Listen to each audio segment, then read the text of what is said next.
Selamat pagi ibu-ibu sekalian yang dikasihi Tuhan. Selamat pagi juga untuk ibu-ibu yang mengikuti melalui live streaming.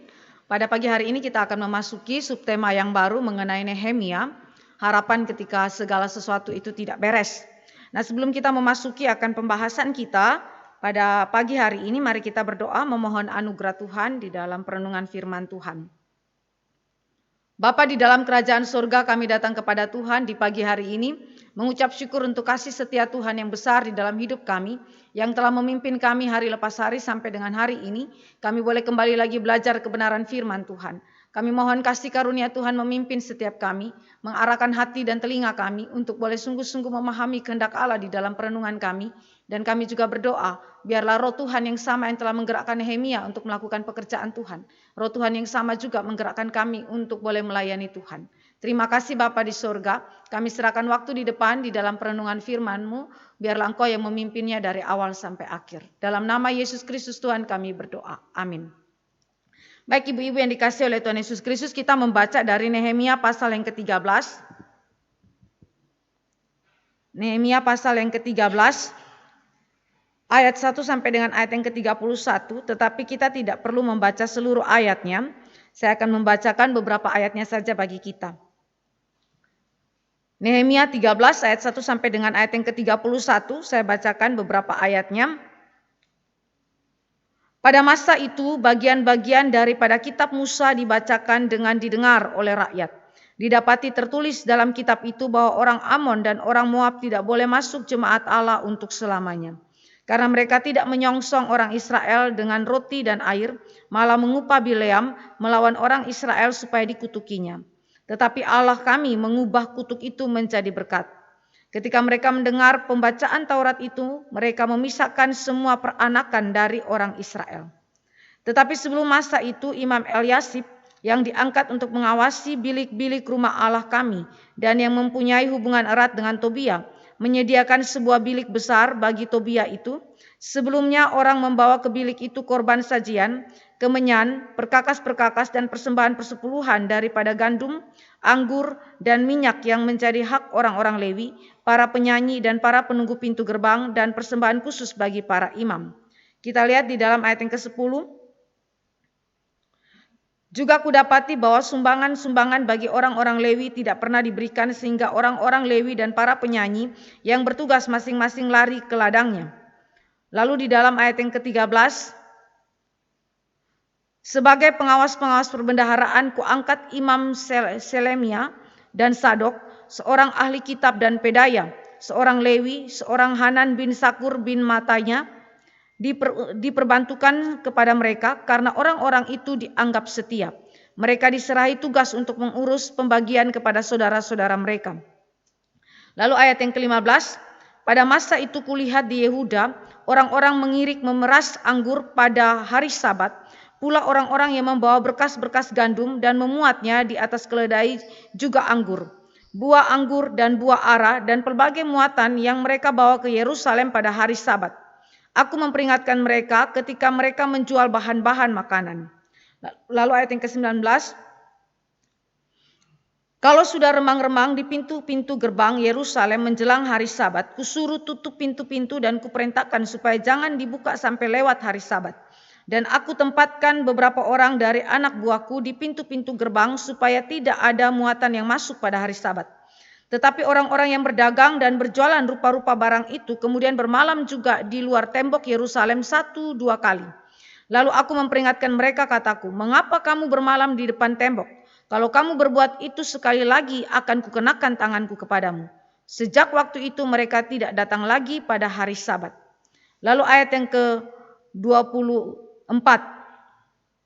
Sebagian dari anak-anak mereka berbicara bahasa Asdod atau bahasa bangsa lain itu dan tidak tahu berbicara bahasa Yahudi.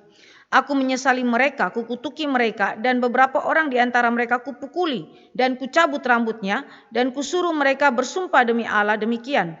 Jangan sekali-kali kamu serahkan anak-anak perempuanmu kepada anak-anak lelaki mereka, atau mengambil anak-anak perempuan mereka sebagai istri untuk anak-anak lelakimu atau untuk dirimu sendiri. Lalu di dalam ayat yang ke-28, seorang dari anak-anak Yoyada bin Eliasib, imam besar itu adalah menantu Sanbalat orang Horoni itu. Oleh sebab itu kuusir dia daripadaku. Ayat yang ke-30 sampai dengan ayat yang ke-31. Kutahirkan mereka dari segala sesuatu yang asing dan kutetapkan tugas-tugas untuk para imam dan orang-orang Lewi, masing-masing dalam bidang pekerjaannya. Pula kutetapkan suatu cara untuk menyediakan kayu api pada waktu-waktu tertentu dan untuk hasil-hasil yang pertama.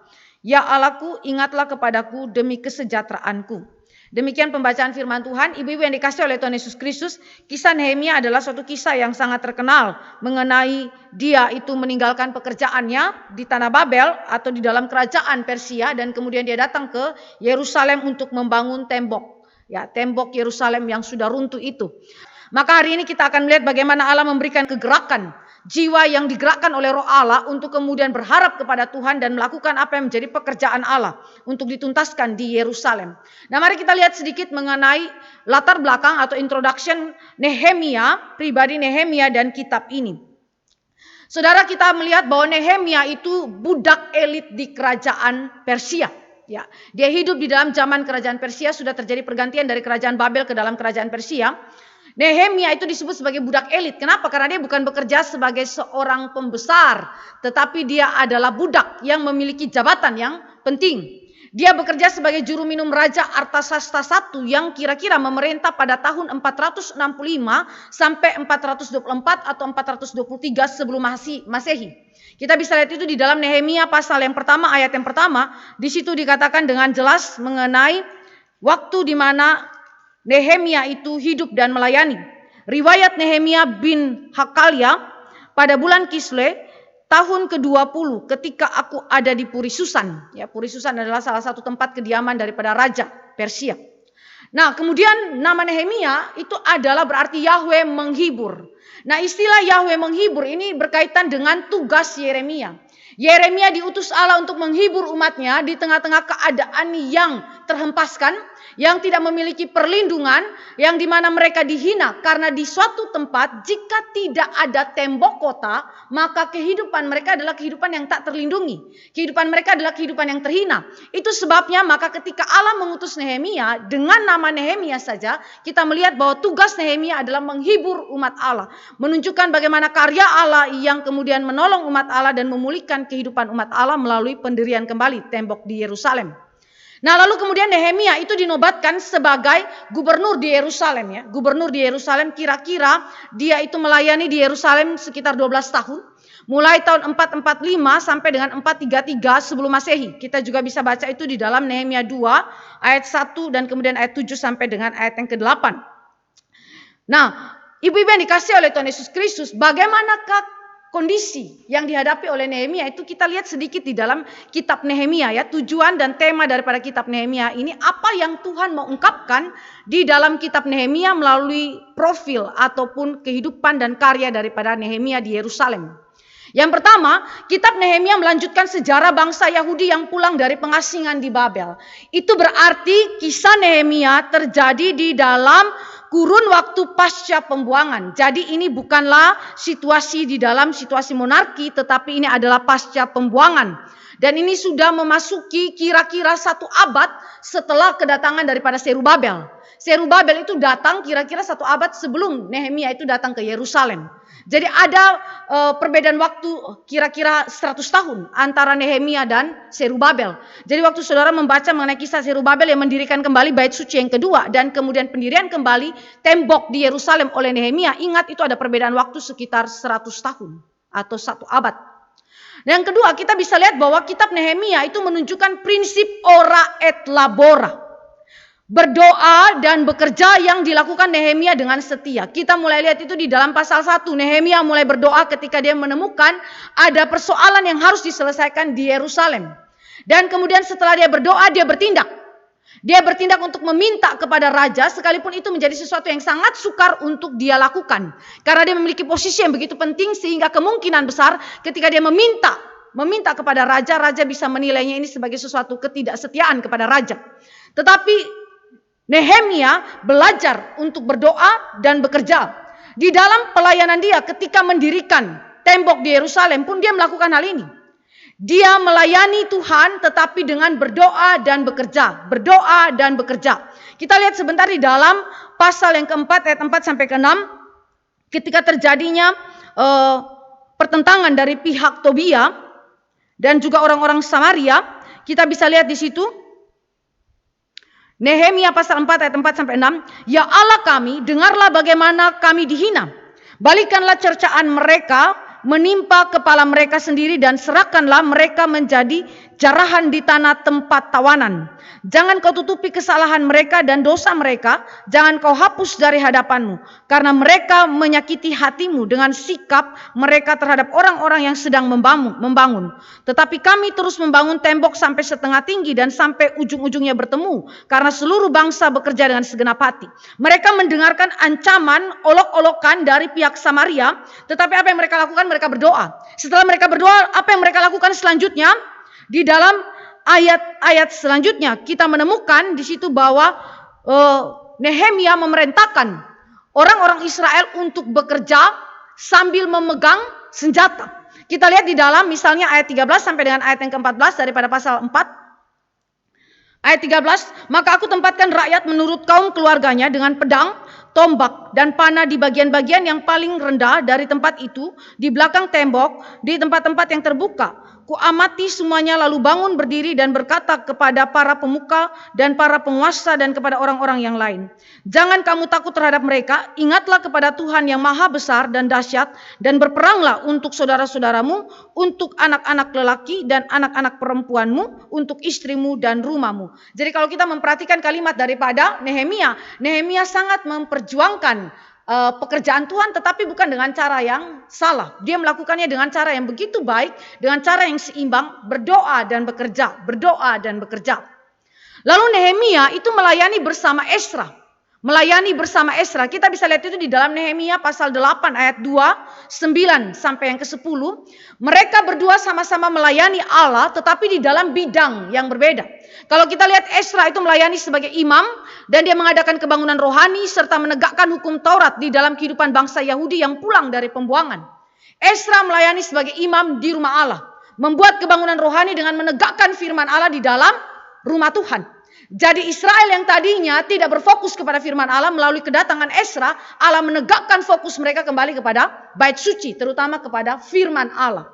Dan kemudian Nehemia melayani sebagai politikus, dalam hal ini gubernur, dan kemudian dia membangun kembali tembok Yerusalem. Dua orang ini, bidang politik maupun bidang agama, kedua-duanya melayani Tuhan. Sebagai seorang imam, sebagai seorang politikus, keduanya melayani Tuhan. Jadi kita melihat bagaimana keunikan di dalam kitab Nehemia, Allah menempatkan kaum awam maupun orang-orang yang dipanggil khusus untuk melayani di rumah Tuhan sebagai hamba-hamba Tuhan, mereka semua melayani Tuhan. Jadi tidak ada tempat di mana dikotomi sakral dan sekular. Keduanya melayani Tuhan, baik kaum awam di dalam bidang politik maupun hamba Tuhan di dalam agama. Kita lihat Allah itu di dalam kitab Nehemia memakai Nehemia untuk menegakkan umatnya sendiri di tanah Kanaan setelah 70 tahun berada di pengasingan. Dengan cara apa? Dia membangun tembok Yerusalem yang tidak pernah selesai selama 94 tahun. Jadi di dalam zaman Zerubabel, berdasarkan kesaksian kitab Ezra pasal 4 ayat 1 sampai 2, lalu kemudian 12 sampai 13 dan Ezra 9 ayat 9, zaman Zerubabel bukan saja bait suci kedua yang dibangun kembali, tetapi mereka juga sudah berupaya untuk membangun tembok Yerusalem. Tetapi kemudian karena dihalangi terus-menerus, yang jadi adalah pembangunan bait suci kedua. Sedangkan tembok Yerusalem terbengkalai, belum selesai sampai dengan memasuki zaman Ezra. Ezra berjuang juga untuk melakukannya. Di dalam pasal 9 ayat 9 ditugaskan juga untuk kemudian membangun tembok Yerusalem. Tetapi sayang sekali juga tidak dapat selesai. Tidak dapat selesai. Reruntuhan itu tetap menjadi reruntuhan. Jadi kita melihat bahwa 94 tahun sebelum Nehemia datang, tembok Yerusalem berusaha dibangun tetapi gagal. Lalu 13 tahun sebelum Nehemia itu datang, yaitu zamannya Ezra, Ezra juga berjuang membangun tembok Yerusalem, tetapi juga gagal. Lalu kapankah tembok Yerusalem itu berdiri tegak? Zaman Nehemia. Nah, ibu-ibu yang dikasih oleh Tuhan Yesus Kristus, kita melihat di sini waktu Tuhan. Waktu Tuhan. Allah menetapkan tembok Yerusalem untuk berdiri, menetapkan bait suci kedua untuk berdiri. Tetapi siapa yang akan mengerjakan pekerjaan itu? Dan kapankah waktunya pengerjaan itu akan selesai? Allah menetapkan. Dan dengan demikian Israel belajar bergantung kepada Tuhan, belajar bersandar kepada Tuhan di dalam seluruh pekerjaan Tuhan. Lalu pembangunan tembok Yerusalem itu selesai dalam waktu 52 hari. Bayangkan, 94 tahun itu terkendala tidak terbangun. Lalu begitu dipegang sama Nehemia berapa hari? Hanya 52 hari. Langsung tuntas pelayanan itu. Langsung tuntas pekerjaan itu.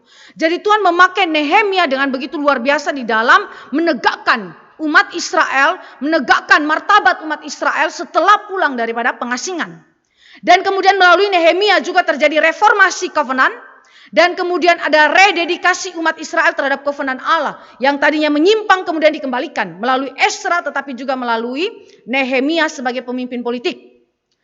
Nah jadi saudara di dalam salah seorang penafsir perjanjian lama, Jen Obaja, itu dia bilang begini, Nehemia itu adalah potret Kristus. Kenapa? Karena di dalam kitab Nehemia, Allah menunjukkan bahwa dia rela meninggalkan jabatannya yang tinggi di kerajaan Persia untuk melaksanakan pekerjaan pembangunan tembok di Yerusalem, di mana dia tidak mendapatkan keuntungan apapun. Kalau saudara membaca di dalam teks-teks sebelumnya di dalam kitab Nehemia dikatakan bahwa Nehemia tidak mendapatkan keuntungan. Dia tidak menarik keuntungan bagi dirinya sendiri. Jadi Nehemia adalah seorang potret Kristus menurut Jen Obaja, ya, seorang teolog dari bidang Perjanjian Lama. Jadi kita bersyukur kepada Tuhan karena kita mempelajari seorang Nehemia yang adalah menggambarkan Kristus di dalam seluruh karya dia. Mari kita lihat beberapa bagian mengenai harapan Nehemia ketika segala sesuatu terlihat tidak beres. Kapankah hal-hal yang tidak beres itu terjadi di dalam kehidupan pelayanan Nehemia? Itu terjadi ketika Nehemia itu absen, tidak hadir di Yerusalem. Jadi kalau saudara dan saya memperhatikan, di dalam pasal 2, Nehemia diperintahkan oleh Artasasta untuk pergi dan bangun tembok di Yerusalem. Lalu ditanya, berapa lama kamu bangun? Lalu kita juga menemukan tadi di dalam introduction bahwa dia menjadi gubernur selama 12 tahun di Yerusalem. Dan dalam 52 hari dia membangun kembali tembok di Yerusalem. Tetapi kemudian catatan di dalam pasal 13 dikatakan bahwa Nehemia itu di dalam ayat yang ke-6, ketika peristiwa itu terjadi, aku tidak ada di Yerusalem. Jadi dia sedang kembali kemana? Ke wilayah kerajaan Persia. Karena pada tahun ke-32 pemerintahan Artasasta Raja Babel, aku pergi menghadap raja. Tetapi sesudah beberapa waktu aku minta izin dari raja untuk pergi kembali ke Yerusalem. Jadi kapankah segala sesuatu tidak beres terjadi di Yerusalem? Yakni ketika Nehemia tidak ada di Yerusalem. Kalau ini kita perhatikan dengan pembahasan kitab Hakim-Hakim di minggu yang lalu, kita melihat bahwa absennya seorang pemimpin itu membuat jemaat itu melakukan segala sesuatu seenak dewe. Jadi pemimpin yang takut akan Tuhan itu memiliki peranan yang begitu penting di dalam kehidupan Israel. Begitu tidak ada pemimpin, maka Israel itu menjadi liar. Ya, masing-masing mengerjakan apa yang menjadi pandangannya yang baik, walaupun itu tidak sesuai dengan standar Alkitab. Jadi absennya Nehemia menyebabkan pemberontakan Israel. Nah, pertanyaannya adalah berapa lamakah dia ada di wilayah kerajaan Persia ketika dia pergi untuk sementara waktu itu. Banyak penafsir mengatakan bahwa kemungkinan 18 bulan. Di dalam ayat yang ke-6 tidak diberitahukan berapa lama itu, dikatakan bahwa aku ada di sana beberapa waktu. Tetapi beberapa waktu itu tidak tahu kapan, berapa lama. Kira-kira 18 bulan menurut para penafsir dan mungkin juga lebih lama daripada itu. Nah, saudara yang dikasih oleh Tuhan Yesus Kristus, ketika dia pulang kembali ke Yerusalem, maka didapatinya lah banyak kesalahan yang harus dia perbaiki yang sebenarnya sudah dia itu perbaharui, sudah itu dia bangun kembali pada masa jabatan dia. Kalau kita baca di dalam Nehemia pasal 8 sampai dengan pasal yang ke-10, kita menemukan bagaimana Nehemia itu bekerja dengan keras. Bukan saja membangun tembok di Yerusalem, tetapi memperbaharui kehidupan daripada umat Allah di dalam kerohaniannya. Selain daripada Esra, tetapi juga didukung oleh pemimpin politik. Nah, saudara yang dikasih oleh Tuhan Yesus Kristus, karena itu ketika Nehemia pulang dan menemukan semuanya tidak beres, apa yang sudah dia bangun, apa yang sudah dia perbaharui, dihancurkan kembali. Bahkan dihancurkan oleh pemimpin agama yaitu seorang imam besar yang bernama Elyasib. Seharusnya imam besar itu bekerja sama bersama-sama dengan siapa? Bersama dengan Nehemia untuk kemudian menegakkan kebenaran, menegakkan firman Allah di dalam kehidupan dari umat Allah. Tetapi yang terjadi adalah dia menjadi biang kerok daripada segala kerusuhan, segala ketidakberesan yang terjadi secara rohani dalam kehidupan umat Allah. Sehingga hal ini membangkitkan kemarahan daripada Nehemia. Dia begitu marah kepada Israel dan kepada para pemuka Israel, terutama juga imam besar Elyasib. Nah, mari kita lihat apa saja yang ditemukan oleh Nehemia yang tidak beres. Yang sebelumnya dia sudah perbaharui dan dia sudah bangun kembali dalam masa jabatannya. Tetapi kemudian dia balik kembali dan ternyata dia menemukan itu semua dalam keadaan tidak tepat. Mari kita lihat yang pertama dalam ayat yang keempat sampai dengan ayat yang ke-9 pasal yang ke-13. Kita melihat bahwa ada satu catatan di situ mengenai bait suci yang dinajiskan. Bait suci yang dinajiskan ini bukanlah mengacu kepada gedung utama, ruang suci, ruang maha suci ataupun pelataran dalam daripada bait suci yang dibangun oleh Zerubabel. Ini bait suci kedua ya saudara. Ini bukan bait suci pertama yang dibangun oleh Salomo. Ini bait suci kedua yang sudah berdiri. Nah, bilik-biliknya itu ada. Kalau saudara perhatikan di dalam 1 Raja-Raja 6 ayat 5. Bilik-bilik itu bukan berada di dalam gedung utama. Gedung utama itu adalah ruang suci, ruang maha suci dan pelataran dalam. Bukan di situ. Tetapi berada di halaman bait suci. Di halaman bait suci. Dan itu adalah inisiasi daripada Salomo ketika membangun bait Allah. Saudara bisa baca itu dalam 1 Raja-Raja 6 ayat 5. Dan kenapa bilik-bilik itu dibangun di halaman bait Allah yang masih dalam kompleks bait Allah oleh Salomo? Karena digunakan oleh para petugas tata ibadah untuk tujuan-tujuan ibadah. Jadi di situ adalah tempat penyimpanan perbendaharaan, ya. Di situ juga dipakai untuk hal-hal yang lain, pertemuan daripada para imam. Bahkan Esra waktu dia datang dia tidur di situ. Jadi itu adalah fungsi untuk apa? Untuk ibadah. Untuk orang-orang petugas kaum Lewi itu memakainya bagi kemuliaan Tuhan. Mari kita lihat misalnya di dalam Esra 8, waktu mereka pulang dan mereka membawa begitu banyaknya pemberian-pemberian bagi rumah Tuhan. Lalu mereka taruh itu di dalam bilik-bilik rumah Allah. Esra pasal 8, ayat 29 sampai dengan ayat yang ke-30.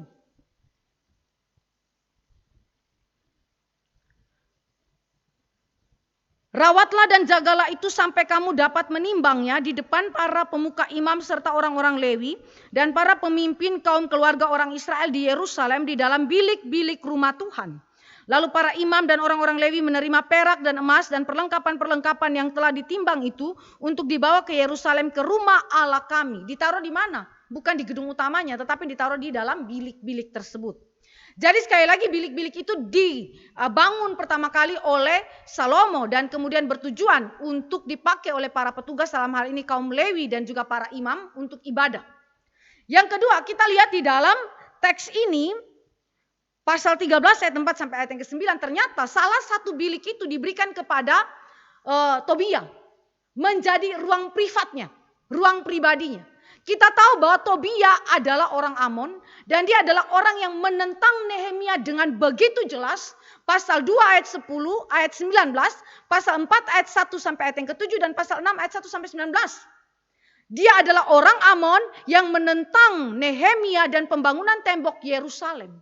Bagaimana mungkin Elyasib memberikan izin untuk bilik itu dipakai sebagai ruang privat, ruang pribadi daripada Tobia yang melawan pemimpin umat Allah, yang melawan pekerjaan Tuhan, bahkan melawan Allah itu sendiri.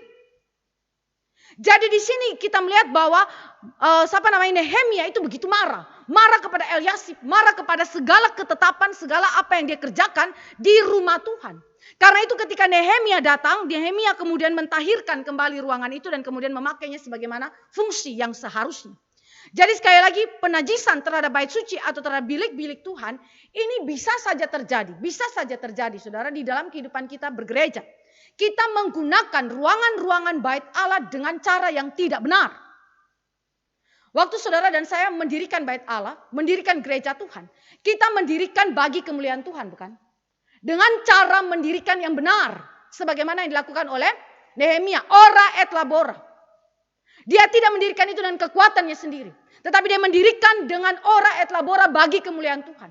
Maka seluruh ruangan yang ada dalam gereja dipersembahkan, didedikasikan bagi Tuhan.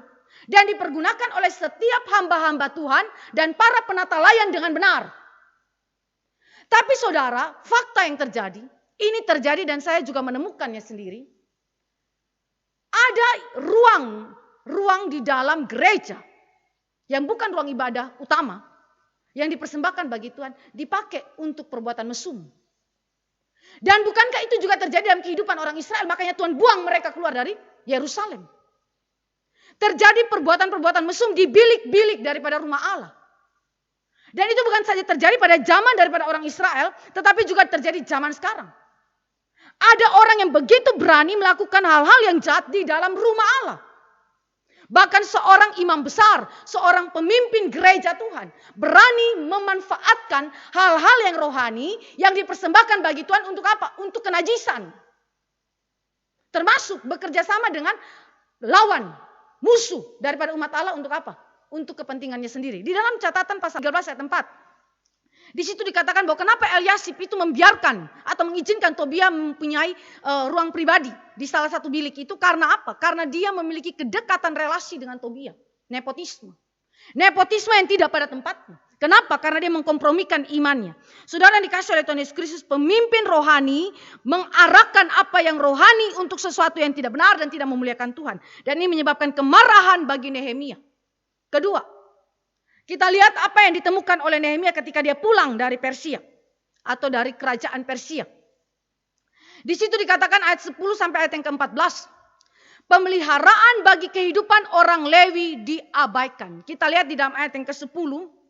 Juga kudapati bahwa sumbangan-sumbangan bagi orang-orang Lewi tidak pernah diberikan, sehingga orang-orang Lewi dan para penyanyi dan yang bertugas masing-masing lari ke ladangnya.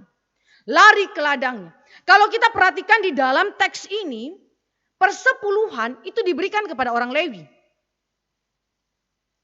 Untuk apa? Untuk pemeliharaan hidup daripada orang Lewi dan para pekerja yang ada di dalam rumah Tuhan. Para penyanyi dan seterusnya. Saudara yang dikasih oleh Tuhan Yesus Kristus, kapankah pembentukan daripada pembagian atau pembentukan daripada tugas-tugas kaum Lewi sebagai penyanyi, sebagai penjaga pintu, ya, sebagai pemain musik, itu kapan terjadi? Pada zamannya Daud, ya saudara. Daud kemudian dilanjutkan oleh Salomo. Jadi semuanya itu dibagi tugas. Jadi kaum Lewi itu punya tugasnya masing-masing. Begitu. Dan kemudian persepuluhan itu diberikan ke rumah Allah. Lalu kemudian ada petugas bendahara di sana yang ditetapkan oleh raja. Dan kemudian bendahara itu akan mengelola keuangan itu dan membagikannya, mendistribusikannya kepada saudara-saudaranya, yaitu kaum Lewi yang melayani di rumah Tuhan. Kita lihat itu di dalam ayat yang ke-13 bagian akhir. Mereka diserahi tugas untuk mengurus pembagian kepada saudara-saudara mereka. Dan mereka itu adalah terdiri daripada imam dan juga orang Lewi yang ditugaskan untuk mengelola perbendaharaan rumah Tuhan. Dengan demikian saudara, kita menemukan bahwa ada ketidakjujuran dalam pengelolaan keuangan di bawah pimpinan imam besar Eliasib. Sehingga para pekerja yang seharusnya mendapatkan tunjangan hidup daripada persepuluhan kok nggak dapat. Akhirnya orang Lewi pulang ke ladangnya masing-masing. Kalau kita lihat di dalam Ulangan 18 ayat 1 sampai ayat yang kedua, orang Lewi itu tidak mendapatkan tanah. Tetapi mereka memiliki milik pusaka satu-satunya yang harus mereka layani. Yaitu apa? Tuhan. Jadi kalau mereka pulang ke kampung, pulang ke ladangnya, berarti mereka meninggalkan tugas yang Tuhan percayakan kepada mereka di rumah Allah. Dan ini adalah penyelewengan terhadap firman Tuhan. Penyelewengan terhadap tugas yang Allah berikan kepada umat Allah. Saudara yang dikasih oleh Tuhan Yesus Kristus, kalau kita memperhatikan di dalam kehidupan daripada gereja Tuhan hari ini, juga ada tunjangan-tunjangan atau pemeliharaan hidup kepada para pekerja. Baik kepada para imam maupun orang-orang yang bekerja full time di dalam rumah Tuhan. Ada tunjangan yang Allah itu tetapkan. Bukan saja dalam perjanjian baru, perjanjian lama Allah sudah buat ketetapan itu. Dan ketetapan itu berlaku secara prinsip kepada kita pada zaman sekarang. Tetapi sayangnya ada gereja-gereja yang uangnya itu tidak diberikan. Bukan karena tidak ada uang. Tetapi persoalannya siapa pemimpin di situ. Yang kemudian pengelolaannya benar atau tidak.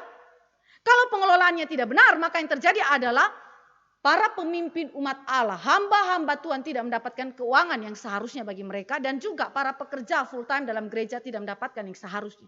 Karena itu mereka pulang ke ladang untuk mencari makan minum bagi kebutuhan hidup mereka. Ini adalah sesuatu yang ironi. Yang seharusnya tidak perlu terjadi di dalam kehidupan daripada para pekerja Tuhan di dalam rumah Tuhan. Lalu yang ketiga, kita lihat apa yang ditemukan oleh Nehemia yang membangkitkan kemarahan Nehemia sebagai sesuatu yang tidak beres. Di dalam ayat yang ke-15 sampai dengan ayat yang ke-22. Hari Sabat itu diabaikan. Baik oleh orang Yahudi maupun oleh orang Tirus yang non-Yahudi. Kita tahu bahwa hari Sabat adalah pemberian Allah di dalam penciptaan. Yaitu dilembagakan, diinstitusikan di dalam penciptaan. Dan kemudian disuarakan kembali di dalam Dekalog oleh Musa. Nah, itu berarti Sabat itu dirayakan bukan saja oleh orang-orang Israel, tetapi oleh seluruh manusia ciptaan Allah. Seharusnya seperti itu. Karena itu hari Sabat dikatakan bahwa diabaikan baik oleh orang Yahudi maupun oleh orang Tirus.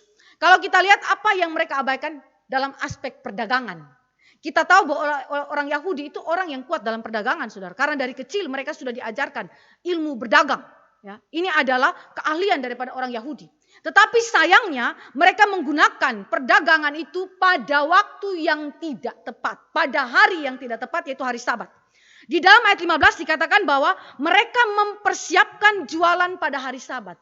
Belum berjualan, baru mempersiapkan. Apa saja? Mereka membawa berkas-berkas gandum, memuatnya di atas keledai, juga anggur, buah anggur, dan buah ara, dan pelbagai muatan. Mereka bawa ke Yerusalem. Itu baru bawa barang-barang muatan dagang. Belum berjualan. Hari apa? Hari Sabat. Lalu kemudian di hari itu juga mereka itu berjualan atau berdagang. Terjadi transaksi jual beli di mana? Di Yerusalem pada hari Sabat. Lalu bagaimana dengan orang Tirus? Orang Tirus juga membawa barang-barang dagangan pada hari Sabat ke Yerusalem. Dan mereka berjualan dengan orang Yehuda pada hari Sabat.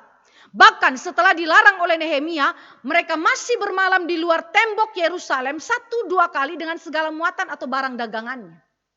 Saudara yang dikasih oleh Tuhan Yesus Kristus, kalau kita memperhatikan pelanggaran terhadap hari Sabat bukan saja terjadi pada zaman Nehemia, tapi juga zamannya siapa? Kita sekarang. Coba saudara pikir, hari ini orang Kristen, kebanyakan daripada kita berdagang pada hari Sabat. Ke gereja nanti dulu. Tapi berdagang pada hari Sabat. Saudara yang dikasih oleh Tuhan Yesus Kristus. Saudara harus perhatikan Allah menyediakan 6 hari untuk kita bekerja. Supaya melalui 6 hari kita mendapatkan pemeliharaan Allah melalui hasil pekerjaan kita. Lalu hari ke-7 kita berhenti beristirahat di dalam Tuhan dan menikmati pemeliharaan Tuhan.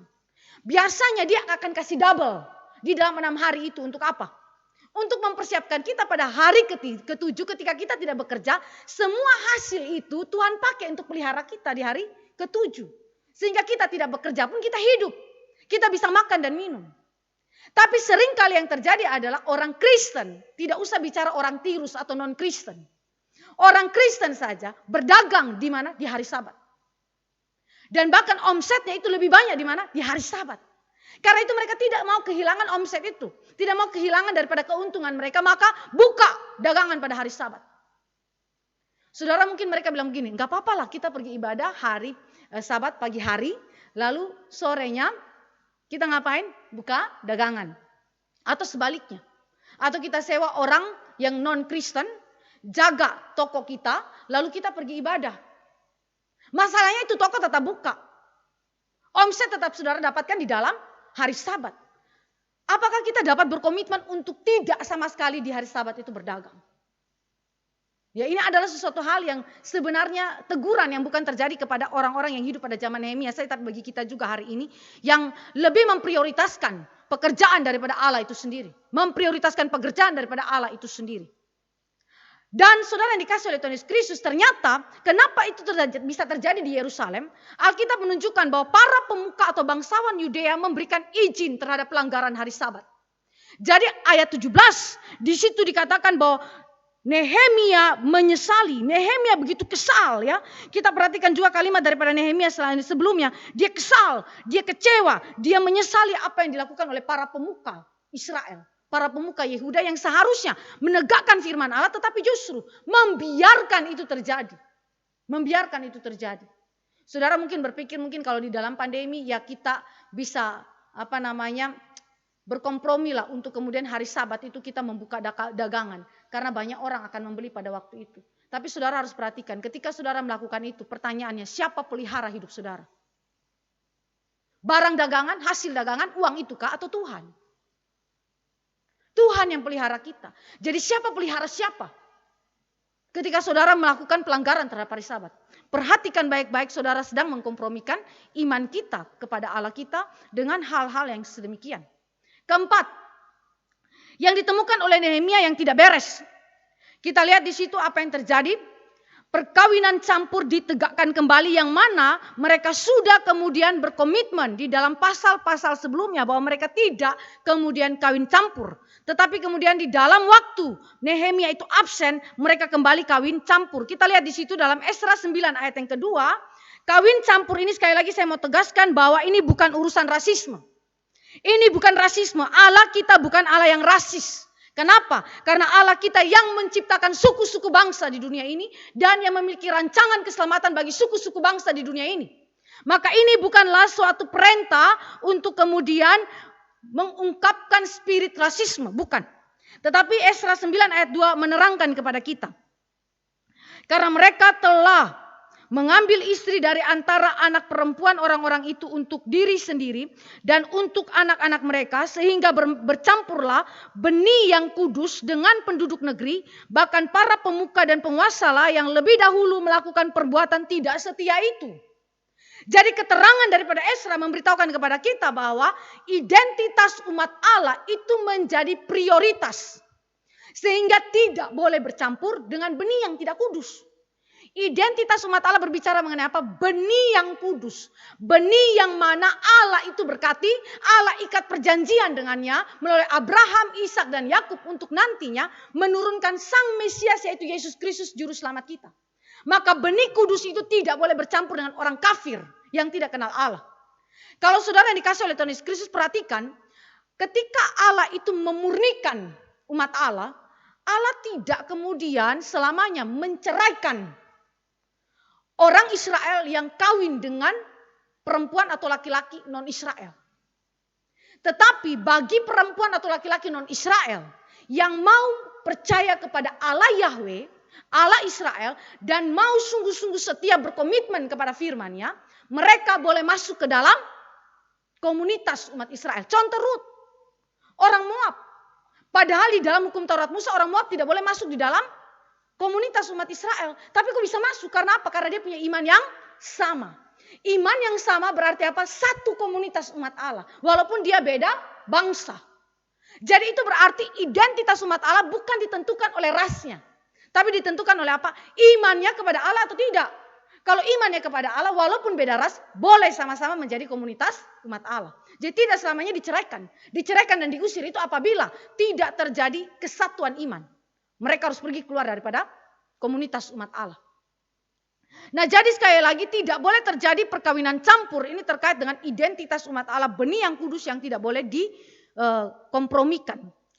Dan yang kedua, menyebabkan keturunannya tidak mengenal bahasa Ibrani. Tadi saya bacakan bagi saudara ayat yang ke-24 daripada pasal 13. Sebagian dari anak-anak mereka berbicara bahasa Asdod atau bahasa bangsa lain itu dan tidak tahu berbicara bahasa Yahudi. Tidak tahu berbicara bahasa Yahudi ini bukan soal berbicara saja, tapi tidak bisa baca bahasa Yahudi. Sedangkan kita tahu bahwa Alkitab Perjanjian Lama adalah ditulis dalam bahasa Ibrani dan juga ditulis dalam bahasa Aramaik, Aram. Ya, ketika mereka pulang dari pembuangan ada bahasa-bahasa yang digunakan dari bahasa Aram. Ya. Tetapi saudara umumnya di dalam kitab bahasa asli Ibrani mereka memakai bahasa Ibrani. Karena itu orang-orang Yahudi seharusnya mendidik anak-anak mereka membaca kitab Musa, kitab Taurat Musa sejak masih kecil.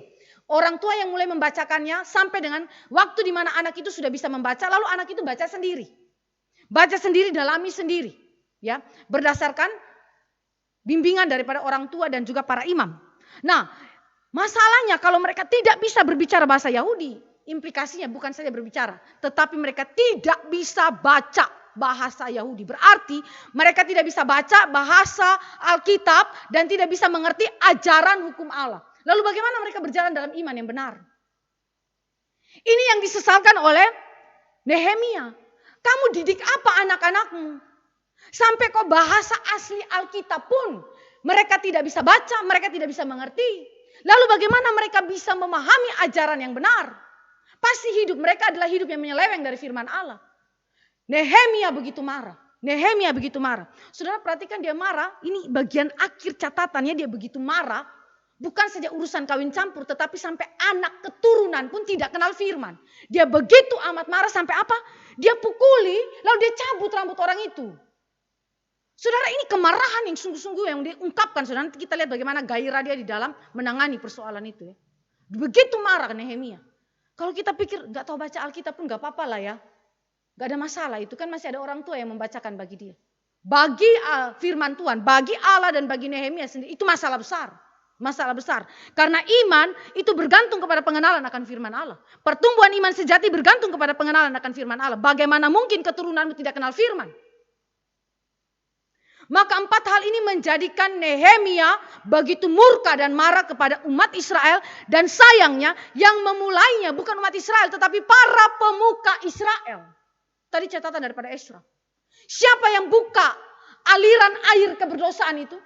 Para pemuka, para pemimpin. Saudara yang dikasih oleh Tuhan Yesus Kristus ketika gereja menyeleweng daripada kebenaran Allah.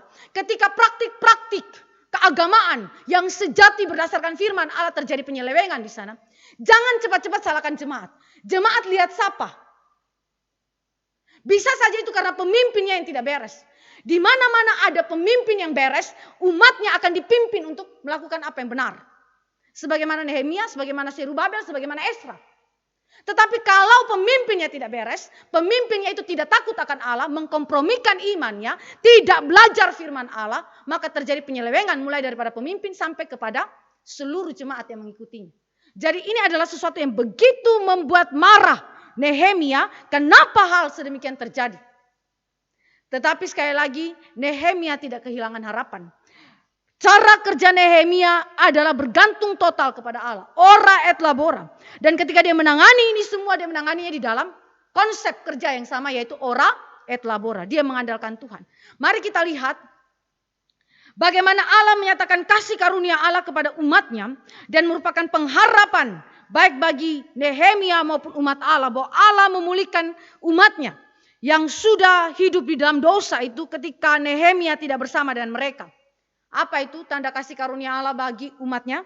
Dalam pemulihannya, kemarahan yang kudus. Kemarahan yang kudus.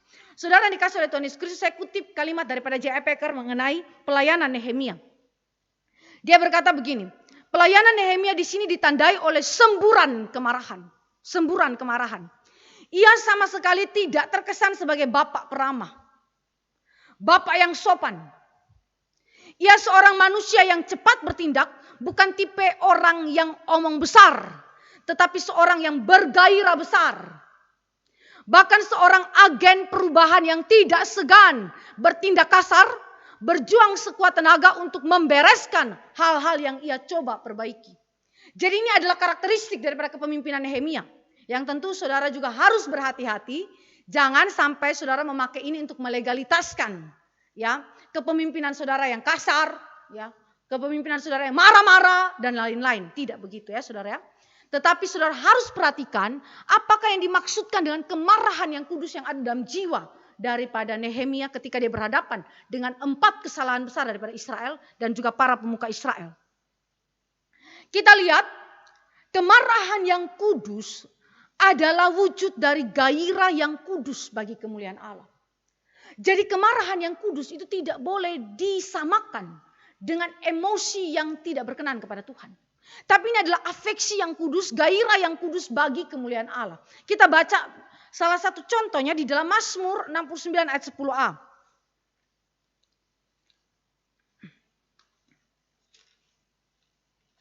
Mazmur 69 ayat 10a. Sebab cinta untuk rumahmu menghanguskan aku. Sebab cinta untuk rumahmu menghanguskan aku. Istilah cinta di situ dalam bahasa Ibraninya berarti gairah. Terjemahan harfiahnya adalah gairah. Jadi kalau kita mau terjemahkan literal, ayat 10a menjadi begini.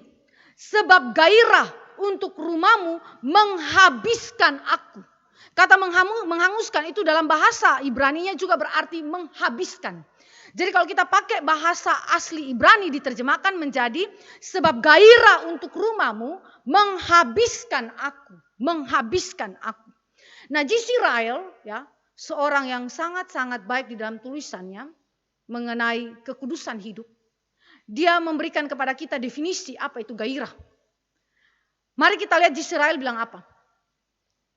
Gairah dalam agama adalah hasrat menyala untuk menyukakan Allah.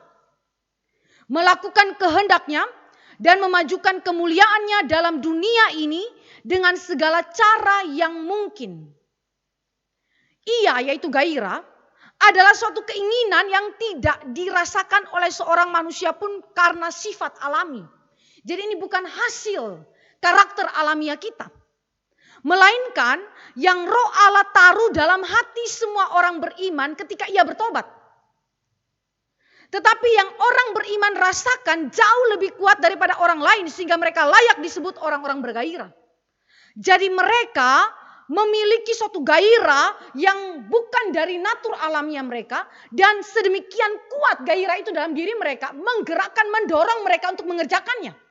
Itu sebabnya mereka disebutkan sebagai orang-orang bergairah. Karena Roh Allah bekerja dalam diri mereka. J.C. Ryle juga berkata bahwa orang-orang penuh gairah dalam agama terutama karena satu hal. Tidak cukup mengatakan bahwa orang ini tulus, hangat, tidak kenal kompromi, berpikiran menyeluruh, sepenuh hati, menyala-nyala dalam roh. Ia hanya melihat satu hal, ia memperhatikan satu hal, ia hidup untuk satu hal, ia ditelan oleh satu hal. Dan satu hal itu ialah menyukakan Allah dan memajukan kemuliaan Allah. Jadi kemarahan yang kudus yang diungkapkan dalam gairah yang kudus selalu berbicara mengenai apa? Mengenai menyukakan Allah dan memajukan kemuliaan Allah. Jadi bukan karena dosa, bukan karena natur alamiah saya begitu interest. Saya punya kepentingan-kepentingan tertentu yang mendorong saya, memotivasi saya untuk melayani. Bukan. Juga bukan karena karunia-karunia, kehebatan-kehebatan saya dalam bidang-bidang pelayanan tertentu yang menggerakkan saya untuk bekerja melayani dia. Bukan. Tetapi itu adalah kesukaan ya di dalam diri kita terhadap Allah. Dan kemuliaan Allah yang terus menggairahkan kita untuk memajukan pekerjaan dia. Douglas Rumford itu bilang begini. Gairah jangan dikacaukan dengan emosionalisme. Sikap ekstrovert atau bahkan dengan tindakan blak-blakan. Gairah sebagai suatu keyakinan tak tergoyahkan yang diakibatkan oleh penerapan kebenaran Allah dalam hidup secara mantap. Jadi ini berkaitan dengan apa? Penerapan firman Allah. Orang dengan gairah seringkali melangkah mundur untuk pembaharuan dan kemudian melangkah maju lagi dalam keberanian yang tenang. Untuk berbagi imannya, untuk berdiri teguh melawan pencobaan, untuk berkompromi, untuk pergi menjalani jarak ekstra ketika jalan dirintangi oleh onak dan duri. Jadi berbicara mengenai suatu keberanian yang Allah taruh di dalam diri daripada orang bersangkutan. Berjalan maju untuk apa? Melakukan kehendak Allah dengan beragam risiko yang dihadapinya, tetapi juga berani mundur. Jika memang Allah berkehendak untuk kemudian melakukan kehendak dia dengan cara sedemikian. Sangat fleksibel, dinamis di dalam pergerakannya karena siapa yang mengendalikan dia? Bukan dirinya tetapi Tuhan. Ya. Jadi ini adalah sesuatu hal yang indah sekali. Jadi jangan dikacaukan dengan emosionalisme atau sikap ekstrovert atau tindakan belak-belakan yang bukan dari Tuhan. Jadi kesimpulan kita, gairah yang kudus adalah salah satu kualitas rohani yang dihasilkan oleh karya Roh Kudus di dalam diri setiap umat tebusan Kristus untuk dengan berani menerapkan kebenaran Allah di dalam beragam bidang kehidupan manusia tanpa kompromi dengan dosa. Saudara bisa bandingkan itu di dalam Yohanes 4 ayat 34 bagaimana Yesus bekerja, ya, apa yang menjadi pekerjaan yang Allah percayakan bagi dia. Dia katakan bahwa itu adalah makananku. Lalu kemudian dalam 2 Korintus Paulus melayani Tuhan dengan begitu giat Karena apa? Karena Allah yang telah lebih dahulu mengasihi dia, dan karena itu dia mengasihi Allah dan dia bekerja dengan begitu giat melayani Tuhan. Jadi semua mereka yang adalah umat Allah, bahkan Kristus sendiri memiliki gairah yang kudus. Jadi itu berarti implikasinya orang Kristen yang tidak punya gairah yang kudus bagi kemuliaan Allah dan bagi kemajuan pekerjaan Allah, bagi hormat kemuliaan Allah, aneh. Apakah sungguh kita telah ditebus dan dipertobatkan oleh Tuhan? Waktu saudara melayani Tuhan, apa yang menjadi gairah kita di dalam melayani? Apa yang menjadi motivasi kita, menjadi penggerak di dalam seluruh pelayanan kita? Di sini dikatakan bahwa walaupun ada onak dan duri, saudara berani berjalan ekstra melewati itu semua. Berarti ada perjuangan untuk kemudian melakukan apa yang menjadi kehendak Allah di situ. Ini yang terjadi di dalam Nehemia. Nehemia menunjukkan kemarahannya yang kudus, tetapi itu bukan kemarahan yang keluar daripada natur alamiah yang berdosa, tetapi keluar daripada pekerjaan Roh Kudus yang menggairahkan dia untuk mengerjakan apa yang menjadi kehendak Allah. Mari kita lihat ada beberapa gairah yang dimiliki oleh Nehemia. Pertama kita lihat gairah Nehemia di dalam iman kepada Allah. Ciri iman Nehemia yang bergairah adalah, J.I. Packer berkata, dia memiliki pikiran yang jernih, energi yang besar dalam mengejar sasaran ganda. Apa itu sasaran ganda? Kemuliaan Allah dan kebaikan bagi jiwa-jiwa. Yakni melalui pembangunan kembali tembok Yerusalem dan pemulihan kesalehan bangsa Yahudi. Saudara perhatikan di dalam Nehemia pasal 1 apa yang didengar oleh Nehemia dari Hanani. Yang baru pulang dari Yerusalem, dia menyampaikan apa yang terjadi dengan orang-orang buangan yang pulang di Yerusalem. Di situ dikatakan bahwa ada usaha untuk pembangunan kembali tembok Yerusalem tetapi gagal. Sebagaimana yang saya katakan tadi sudah 94 tahun tetapi gagal terus. Dan moral umat Allah yang terus merosot dan terus merosot. Padahal ada Esra yang sudah melayani 13 tahun sebelum Nehemia itu datang di Yerusalem. Tetapi sekalipun demikian ada kemerosotan rohani. Ada kemerosotan rohani. Jadi kerohanian seseorang memang Allah tempatkan para pemimpin untuk mengarahkan mereka di dalam jalan yang benar. Tetapi di sisi yang lain kerohanian kita sangat bergantung kepada pekerjaan Allah dalam kehidupan kita. Jadi moralitas yang merosot, Allah tidak dimuliakan di dalam kehidupan umat Allah. Itu didengar oleh Nehemia dan Nehemia begitu bersedih ketika mendengarkan hal itu. Dia berpuasa dan dia berdoa. Dan kemudian apa yang terjadi? Allah menggerakkan Nehemia. Kasih kepada Allah itu telah menggerakkan Nehemia melakukan misi tersebut, tetapi dia harus melewati situasi yang sukar. Situasi yang sukar di dalam Nehemia yang kedua. Ibu-ibu yang dikasih oleh Tuhan Yesus Kristus, kita melihat bahwa iman Nehemia adalah iman yang sungguh-sungguh tidak egois.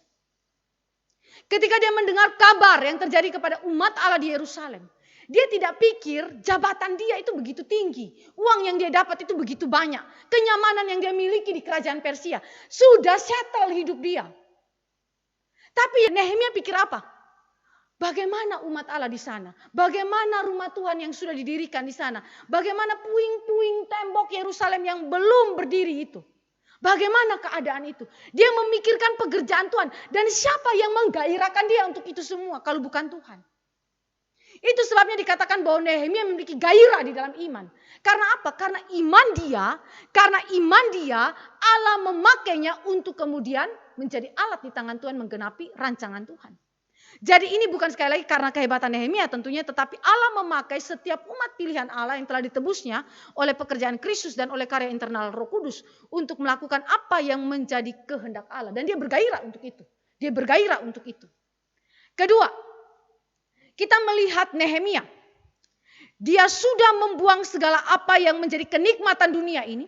Dia tinggalkan itu dan dia pergi melakukan misi yang Allah berikan, yang Allah taruh dalam hatinya. Saudara, saya mau ajak kita membaca bagaimana tindakan Nehemia. Itu tindakan yang penuh kehati-hatian dan memperhitungkan segala sesuatunya dengan saksama. Kita lihat di dalam pasal yang kedua dari kitab Nehemia.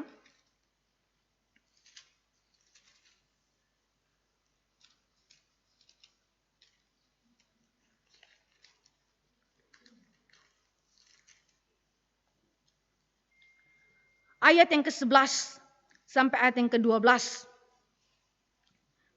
Maka tibalah aku di Yerusalem, sesudah 3 hari aku di sana. Bangunlah aku pada malam hari bersama-sama beberapa orang saja yang menyertai aku. Aku tidak beritahukan kepada siapapun rencana yang akan kulakukan untuk Yerusalem. Yang diberikan Allahku dalam hatiku. Perhatikan, yang diberikan Allahku dalam hatiku. Juga tak ada lain binatang kepadaku kecuali yang kutunggangi. Saudara perhatikan, sangat hati-hati. Ini yang saya katakan, gairah daripada Nehemia bukan hasil kemampuan Nehemia, keinginan naluriah daripada Nehemia, tetapi pemberian Allah di hatinya. Dia simpan itu baik-baik, walaupun Raja Artasasta itu sudah kemudian mendengar rencana daripada Nehemia ini dan mengizinkannya. Bahkan Raja itu menyuruh panglima-panglima perang dan orang-orang berkuda menyertai Nehemia. Jadi berarti dia pulang ini dengan pasukan, saudara. Nehemia ini. Dia bukan pulang tanpa pasukan berkuda, tanpa panglima perang, saudara. Orang-orang hebat bersama dengan Nehemia. Tapi yang Nehemia lakukan adalah dia diam-diam dulu. Dia simpan rancangan itu, lalu dia selidiki segala sesuatu. Dia pastikan laporan yang dia dengar itu adalah benar. Setelah dia pastikan betul, valid dari laporan itu, baru kemudian dia bergerak melangkah maju, mengumpulkan orang Israel dan berbicara kepada orang Israel secara terbuka. Saudara yang dikasih oleh Tuhan Yesus Kristus, perhatikan. Gairah Nehemia bukan saja di dalam iman, tetapi di dalam tindakan. Di dalam tindakan, dia berhati-hati sekali di dalam tindakannya. Dan seluruh tindakannya adalah tindakan iman. Tindakan iman. Dia tidak bersegera memberitahukan isi hati dia, apa yang Allah taruh dalam jiwanya. Tetapi dia selidiki itu, dia pastikan semua informasi valid. Lalu kemudian dia maju dengan strategi. Maju dengan strategi. Strategi yang sangat baik. Saudara yang dikasih oleh Tuhan Yesus Kristus, bagaimana yang tadi saya sudah katakan. Dalam 52 hari saja, ketika dia berbicara kepada para pemuka orang Israel dan kepada orang Israel, mereka bersatu hati, bersepakat melakukan pekerjaan Tuhan. Bayangkan kalau cuma Nehemia yang punya rencana itu dan Tuhan menggerakkan Nehemia saja. Tembok Yerusalem tidak akan terbangun dengan baik. Tetapi Tuhan menggerakkan siapa? Para penguasa pemuka orang Yehuda yang ada di Yerusalem. Allah juga menggerakkan jemaat-jemaat Tuhan untuk apa? Satu hati dengan Nehemia, gerakan untuk kemudian berjalan melakukan pelayanan itu. Hanya 52 hari bangun tembok yang begitu luar biasa. Saudara perhatikan, tebal dan tinggi tembok 3 meter. Lalu kemudian total panjang tembok itu 3 kilometer. Mungkin saudara pikir pendeknya itu, ya, tidak besar sekali. Tapi saudara perhatikan 3 kilometer. 3 kilometer itu jauh, saudara. Dan perhatikan bahwa pada zaman itu peralatan teknologi tidak secanggih hari ini. Mereka harus kerja keras. Kerja keras, saudara perhatikan bagaimana pasal yang keempat sampai pasal yang kelima, pasal ke-6 sampai pasal ke-7. Bagaimana cerita pembangunan dari tembok Yerusalem. Sukarnya pembangunan itu seperti apa. Mereka susah kerjakan itu. Tapi apa? Iman yang sejati, iman itu harus bertindak. Tidak ada iman yang pasif. Di dalam kehidupan orang percaya, gairah yang Allah taruh dalam jiwa orang itu tidak mungkin tersimpan sendiri dalam jiwa itu dan diam saja, pasif, tidak. Allah akan menggairahkan orang bersangkutan dan kemudian merealisasikan itu di dalam tindakan nyata. Tindakan nyata. Jadi gairah yang kudus adalah gairah yang berasal dari Allah dan itu direalisasikan di dalam tindakan pelayanan. Jadi kalau saudara yang dikasih oleh Tuhan Yesus Kristus, jika Tuhan menaruh dalam hati kita satu beban pelayanan, ada sesuatu kegerakan dalam jiwa kita. Dan waktu kita mendoakan hal itu sungguh-sungguh di hadapan Tuhan, gerakan kok itu makin kuat, makin kuat, makin kuat. Perhatikan, jangan-jangan seperti yang dialami oleh Nehemia. Itu yang Tuhan mau untuk saudara ini kerjakan dalam pelayanan. Satu kali waktu Pak Tong itu sharing mengenai Vikaris Eri beserta istri yang sekarang pergi ke Jepang untuk merintis pelayanan di Jepang. Kita tahu bahwa Jepang itu bukan tidak ada gereja di sana. Ya, sejak Perang Dunia Kedua itu Jepang sudah ada gereja di sana. Tetapi sayangnya sekali lagi gereja itu tidak berani untuk menyuarakan kebenaran di sana. Sehingga lebih cenderung untuk mengikuti keputusan-keputusan pemerintah. Dan hari ini kita menemukan bahwa Pak Tong punya istilah. Ada kehendak yang lain. Yang diutarakan oleh Vikaris Eri itu kepada Pak Tong. Bahwa dia ingin menjadi misionaris ke Jepang dengan uang tabungan 70 juta. Uang tabungan 70 juta, saudara. Hidup di Jepang di Tokyo dengan pengeluaran itu besarnya luar biasa. Mahalnya minta ampun. Saudara yang pernah search kehidupan di Tokyo, mungkin saudara juga tahu bagaimana tingginya pengeluaran di sana. Tapi Vikaris Eri menjawab kepada Patong, saya punya latar belakang pendidikan dan bekerja di Jepang. Sehingga saya bisa pakai latar belakang saya itu untuk bekerja dan mencari keuangan. Selama hidup kami merintis di tanah Jepang, khususnya di Tokyo.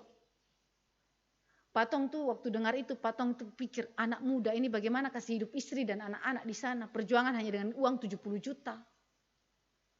Akhirnya Patong kumpulkan orang-orang yang punya beban untuk mendukung Vikaris Eri. Dengan keuangan 200 juta kalau saya tidak salah ingat. Untuk mendukung keuangannya Vikaris Eri selama dia merintis di sana. Tapi saudara, setelah berjalan 1 tahun, Vikaris Eri memberitahukan kepada Patong bahwa uang itu dia tidak pakai 1 sen pun dari gereja. Dia hanya hidup dengan uang 70 juta itu dan hasil pekerjaan yang dia kerjakan. Dan sekarang di Tokyo mereka akan segera membeli suatu tempat untuk kemudian mendirikan tempat ibadah di sana. Ya, untuk PRI di sana. Lalu kemudian dari jumlah orang yang sangat sedikit, dari Eri beserta dengan beberapa orang saja, sekarang sudah ada sekitar 30-an sampai 40-an orang yang beribadah di sana. Dan itu bukan saja orang Indonesia, tapi juga orang Tokyo, dan kemudian ada orang-orang dari bangsa yang lain juga. Jadi kita bersyukur kepada Tuhan, saudara. Ini yang saya katakan, tidak mungkin Tuhan membuat kita gairah dalam iman saja terus stop di situ. Tuhan pasti membawa saudara dan saya untuk apa? Bertindak. Bertindak. Jangan saudara pasif. Kalau Tuhan sudah taruh itu dalam hatimu, doakan itu dan ternyata itu Tuhan gerakan-gerakan dengan begitu kuat dalam jiwamu. Jangan tahan kegerakan daripada Tuhan. Alkitab bilang jangan padamkan roh. Jangan padamkan karunia-karunia yang Allah berikan. Jangan padamkan suara hati Tuhan yang bekerja dalam jiwamu dan memberikan kepadamu beban dalam pelayanan. Jangan saudara. Jangan khawatir akan apa yang terjadi dalam pelayanan. Jangan khawatir akan uang. Jangan khawatir akan apapun. Keselamatan jiwamu. Pergi saja. Tuhan sertai. Saudara mungkin pikir, wah ini kayak orang konyol ya. Tidak ada perhitungan. Saudara pikir. Nehemia pergi itu dia tidak pakai perhitungan. Dia pakai perhitungan. Tetapi saudara dia juga tidak tahu bagaimana menggerakkan orang Israel untuk satu hati dengan dia. Siapa yang pergi menggerakkan orang Israel? Dia tidak pernah punya komunikasi dengan orang Israel sebelumnya. Kecuali Hanani datang dan memberitahukan kepada dia apa yang menjadi kondisi daripada orang Israel di tanah Yehuda. Sekalipun begitu dia percaya kepada Tuhan. Bahwa Tuhan yang menggerakkan orang Israel untuk satu hati bersepakat dengan dia melakukan pembangunan itu. Dan saudara yang dikasih oleh Tuhan Yesus Kristus, ini penting sekali untuk saudara dan saya perhatikan. Gairah Nehemia di dalam iman dan di dalam tindakan. Dan di dalam semuanya itu ketika dia berhasil. Dia tidak membanggakan diri, tetapi di dalam pasal 6 ayat yang ke-16 kalimat daripada Nehemia. Ketika semua musuh kami mendengar hal itu, takutlah semua bangsa sekeliling kami. Mereka sangat kehilangan muka dan menjadi sadar bahwa pekerjaan itu dilaksanakan dengan bantuan Allah kami. Dengan bantuan Allah kami. Bukan karena kami, tetapi karena Allah kami. Maka semua bangsa di sekeliling kami gemetar. Tadinya orang-orang Yehuda pasca pembuangan. Mereka dihina, dicibir orang. Karena tidak ada tembok yang mengelilingi mereka. Bait suci sudah didirikan. Tapi mana tembok perlindungannya? Mana Allah mereka yang melindungi mereka? Setelah tembok berdiri, apa yang terjadi? Semua ketakutan, gentar. Saudara, ini yang namanya kedahsyatan Tuhan. Memenuhi umat Allah dan melindungi umat Allah. Dan membuat musuh menjadi gentar. Selain daripada itu, kita lihat bahwa gairah di dalam tindakan juga terlihat di dalam reformasi Covenant pasal 8 sampai dengan pasal yang ke-10. Saudara menemukan ada reformasi Covenant, ada 5 hal yang dilakukan di situ. Hukum Taurat dibacakan kembali, ya. Ini adalah sesuai dengan perintah Musa. Dan juga Imam Esra ada di situ, seorang ahli kitab ada di sana. Lalu kemudian persembahan korban, hari-hari raya Yahudi, hari Sabat, tahun Sabat dijalankan kembali. Kita lihat itu dalam pasal 10 misalnya, ayat 28 sampai dengan ayat yang ke-31. Di situ terlihat jelas ya, bagaimana semua peraturan itu ditegakkan kembali. Ada piagam perjanjian di sana. Lalu perkawinan campur itu ditolak. Pasal 13 ayat 1 sampai ayat yang ke-3 tadi kita sudah baca. Persembahan ke rumah Allah ditegakkan kembali dalam aspek persepuluhan. ya, dan juga persembahan khusus bagi para imam itu ditegakkan kembali. Pemeliharaan hidup bagi para imam dan orang Lewi juga berdasarkan Bilangan 18 ayat 21, 26 dan 27 itu ditegakkan kembali. Jadi ini namanya reformasi covenant dan rededikasi daripada umat Allah ke dalam jalan Tuhan. Jadi pembangunan tembok Yerusalem tidak ada gunanya kalau tidak ada pembangunan rohani. Jadi namanya pembangunan kota, pembangunan bait suci, pembangunan tembok Yerusalem adalah hal yang penting, tetapi tidak lebih penting daripada pembangunan rohani.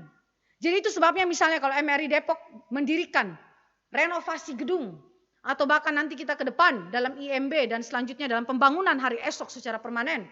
Saudara, itu bukan suatu kebanggaan utama. Saya pernah berkata kepada salah seorang pemuda, gedung ini bisa diruntuhkan Tuhan melalui gempa bumi dalam sekejap.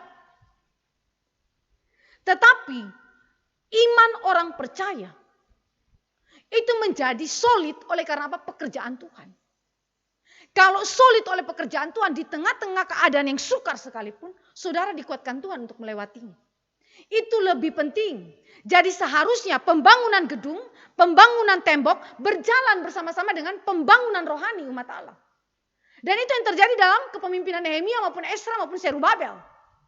Tidak pernah mereka memimpin membangun bait suci, membangun kemudian tembok di Yerusalem tanpa pembangunan rohani. Selalu ada reformasi covenant, reformasi kerohanian. Ada rededikasi kehidupan dari umat Allah. Itu sebabnya umat Allah berkata bahwa kami berjanji, kami bersumpah untuk menaati firman Allah. Jadi ini adalah hal yang penting sekali. Iman harus terrealisasi dalam tindakan yang taat kepada firman Allah. Ketiga, kita bisa lihat gairah daripada Nehemia. Gairah yang tidak pernah kompromi dengan dosa. Mari kita lihat dalam ayat 11 dan ayat yang ke-13. Pasal 13.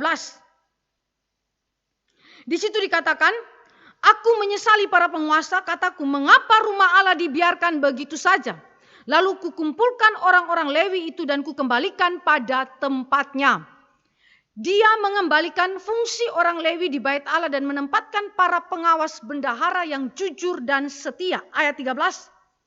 Sebagai pengawas-pengawas perbendaharaan kuangkat imam Selemia dan Sadok, seorang ahli kitab, dan Pedaya, seorang Lewi, sedang Hanan bin Sakur bin Matanya diperuntukkan kepada mereka, diperbantukan kepada mereka, karena orang-orang itu dianggap setia. Mereka diserai tugas untuk mengurus pembagian kepada saudara-saudara mereka.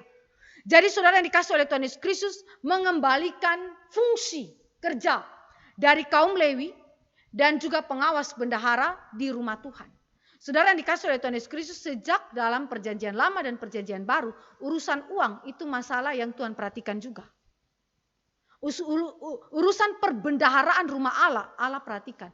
Bahkan organisasi pelembagaan ya untuk kemudian urusan perbendaharaan rumah Allah, siapa yang buat? Tuhan yang buat. Tuhan yang tetapkan seluruh aturan-aturan. Jadi para imam hanya menjalankan apa yang Tuhan tetapkan. Jadi kalau hari ini ada persepuluhan di rumah Tuhan, saudara jangan tanya, masih berlaku tidak? Dalam perjanjian baru, apalagi dalam gereja zaman sekarang. Jangan tanya. Kenapa? Karena Alkitab tidak meniadakan prinsip-prinsip perjanjian lama. Saya ulangi, Alkitab perjanjian baru digenapi oleh Yesus Kristus. PL digenapi oleh Yesus Kristus. Tetapi Yesus Kristus tidak meniadakan prinsip-prinsip perjanjian lama. Jadi prinsip dekalog, siapa yang meniadakan? Itu prinsip moralitas yang berlaku secara universal. Prinsip persepuluhan itu tidak dihilangkan. Kenapa? Karena itu berkaitan dengan operasional rumah Allah. Dan seluruh pekerja-pekerja yang ada dalam rumah Allah dan para imam atau hamba-hamba Tuhan. Jadi barang siapa yang tidak setia memberikan persepuluhan, dia sedang meragukan dan menyangkali kesetiaan Tuhan bagi dirinya. Allah berkata, ujilah aku kalau aku tidak setia. Beri persepuluhan dan ujilah aku. Allah mana yang suruh uji dirinya untuk urusan persepuluhan? Jadi ada orang-orang jemaat Tuhan juga yang hari ini malas kasih persepuluhan.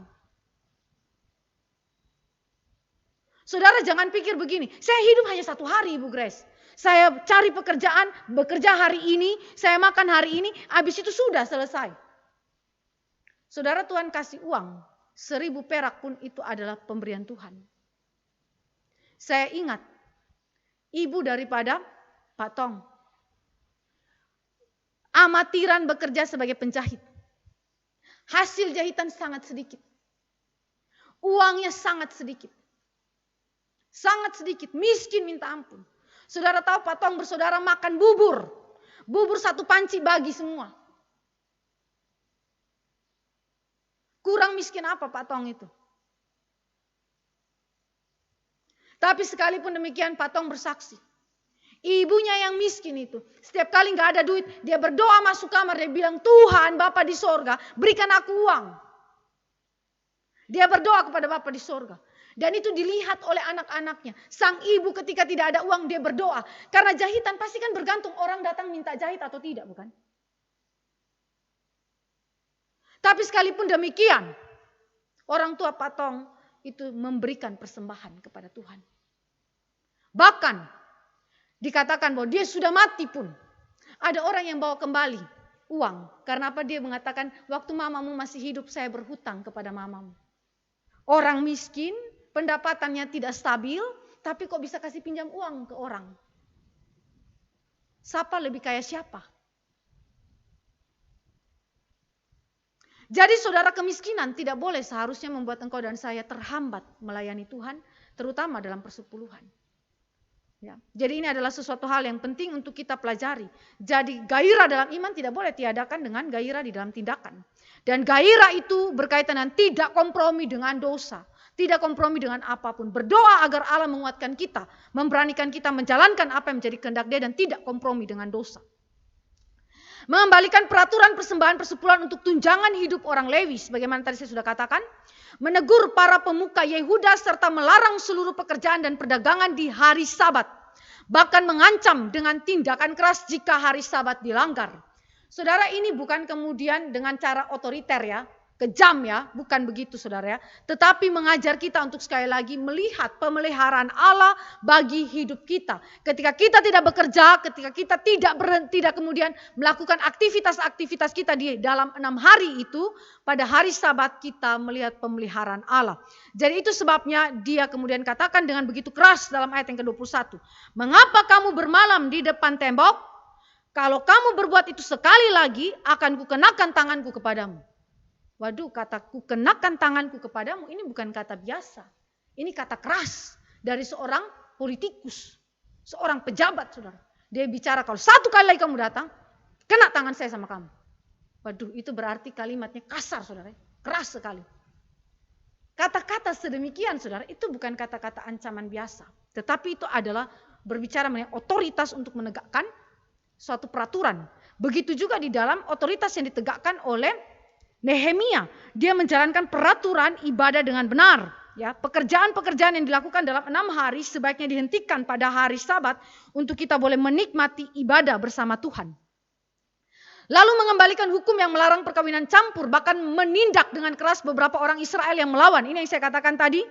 Dikatakan bahwa aku menyesali mereka, kukutuki mereka, dan beberapa orang di antara mereka yang melawan. Kupukuli dan kucabut rambutnya, dan kusuruh mereka bersumpah demi Allah demikian. Jangan sekali-kali kamu serahkan anak-anak perempuanmu kepada anak-anak lelaki mereka, atau mengambil anak-anak perempuan mereka sebagai istri, atau anak-anak lelakimu, atau untuk dirimu sendiri. Apa yang dia lakukan? Kutuki, pukul beberapa orang yang lawan, dan kemudian cabut rambutnya. Saya pikir kalau saya orang tua dicabut rambut di depan umum, malu sekali ya. Itu suatu penghinaan, saudara. Saudara ingat Esra, ketika dia mendengar dosa daripada umat Allah, apa yang dia lakukan? Dia cabut, ya, cabut rambutnya, cabut janggutnya, dia sobek bajunya. Itu adalah tindakan perendahan, tindakan yang terhina. Tetapi di dalam konteks Esra itu positif. Tapi di dalam konteks Nehemia yang melakukan ini betul-betul dia marah ini terhadap dosa-dosa mereka. Saudara pernah lihat gubernur yang takut akan Tuhan lakukan ini? Bukan Esra loh yang buat, tapi gubernur. Dia langsung turun tangan dan dia pukuli orang-orang itu. Apakah pemimpin seperti ini pemimpin yang tidak baik? Apakah kita berkata bahwa pemimpin ini kurang sopan ya? Tidak ramah ya pemimpin ini ya? Pemarah orang ini ya? Tapi saudara perhatikan, Yesus Kristus pernah lakukan hal yang sama. Ketika dia datang ke bait Allah dan dia lihat meja-meja penukar uang. Dia marah sekali karena tempat di mana orang-orang non-Israel harus berdiri dan beribadah kepada Tuhan dipakai untuk berjualan. Dan bahkan di dalam penjualan itu terjadi kecurangan. Dia balikan meja-meja itu, dia pakai cemeti, dia pukul. Lalu saudara pikir ini pemimpin macam apa? Kasar sekali. Pemarah sekali. Kemarahan Kristus itu sama dengan kemarahannya Nehemia. Gairah Kristus sama dengan gairahnya Nehemia. Dia tidak akan biarkan dosa terjadi dalam kehidupan umat Allah maupun dalam bait suci. Dia tidak akan biarkan itu dan dia pukul jika saudara itu berdosa kepada Tuhan. Saudara, satu kali ini kisah nyata. Teman kami I3 itu melayani di salah satu kota pedalaman Kalimantan Tengah. Di wilayah itu, kebiasaan jemaat itu tidak datang ke gereja pada hari Minggu. Hanya segelintir orang saja yang datang ke gereja. Hitung dengan jari. Lalu dia cek, dia cari tahu di mana jemaat yang lain. Ternyata jemaat itu main kupon putih, lalu minum mabok-mabokan, minum minuman keras. Mabok-mabokan sepanjang hari Sabtu malam sampai dengan besok pagi hari Minggu. Sehingga mereka teler. Lalu mereka ada di mana? Mereka ada di bawah pondok-pondok, ya, di bawah pohon yang rimbun. Mereka sedang minum minuman keras itu lalu kemudian tertidur begitu. Bahkan ada yang hidup di dalam seks bebas dengan keadaan sedemikian. Saudara, apa yang dia lakukan? Pada hari Minggu, pagi-pagi, sebelum beribadah, dia pakai pakaian, ini perempuan, pendeta perempuan. Dia pakai pakaian pendetanya, dia turun, dia pakai kayu. Itu gereja belum mulai jamnya. Dia datang langsung dia cari orang-orang itu, mana kalian? Dia cari itu di bawah pondok-pondok, di bawah pohon-pohon yang rimbun. Dia pukul orang-orang itu, semua langsung kaget, terkejut, lari, kocar-kacir. Mereka pikir ini pendeta gila. Perempuan pula, dia pukul kami. Itu benar-benar dia pukul, Bu. Dia kejar, dia pukul mereka. Hei, kamu pergi mandi sana. Datang ke gereja, saya tunggu kamu di gereja. Dia lakukan itu sekian lama. Akhirnya gereja penuh. Kenapa? Karena ini orang yang tegas sekali. Lalu waktu dia mau penempatan pindah, jemaat bilang jangan. Kasih tahu kepada pihak kampus jangan dipindahkan. Nanti penempatan tetap di tempat ini saja. Sampai hari ini dia menjadi pendeta tetap di jemaat bersangkutan. Jadi itu adalah suatu kasih yang begitu besar, saudara. Gairah yang begitu besar yang tidak ingin melihat dosa itu terjadi dalam umat Allah.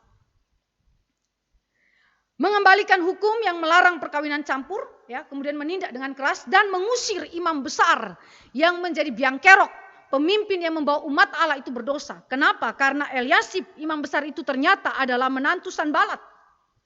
Orang Horoni itu yang menjadi musuh daripada umat Allah. Maka dia diusir. Jadi dalam hal ini gubernur kayaknya intervensi ke dalam bait suci, ya saudara. Kenapa bisa usir imam besar? Tapi saudara yang dikasih oleh Tuhan Yesus Kristus, raja pada zaman itu berotoritas juga atas kehidupan daripada kerohanian bait suci dan juga imam pada waktu itu. Sehingga imam bisa kemudian diusir oleh raja pada zaman itu. Yang terakhir, tanda kasih Allah melalui kemarahan yang kudus yang diungkapkan oleh Nehemia adalah gairah dia di dalam kasihnya kepada Allah. Setiap dia melakukan tindakan demi tindakan, teguran demi teguran, pemulihan terhadap umat Allah, dia selalu iringi itu dengan doa. Doa. Saudara perhatikan setelah ayat yang ke-13, dia bilang, ya Allahku ingatlah kepadaku karena hal itu dan janganlah hapuskan segala perbuatan bakti yang telah kulakukan terhadap rumah Allahku dan segala pelayanan di dalamnya. Ayat yang selanjutnya, setelah dia lakukan teguran dan juga pembersihan terhadap dosa, dia berdoa lagi kepada Tuhan. Ayat 22b, ya Allahku ingatlah kepadaku juga karena hal itu dan sayangilah aku menurut kasih setiamu yang besar.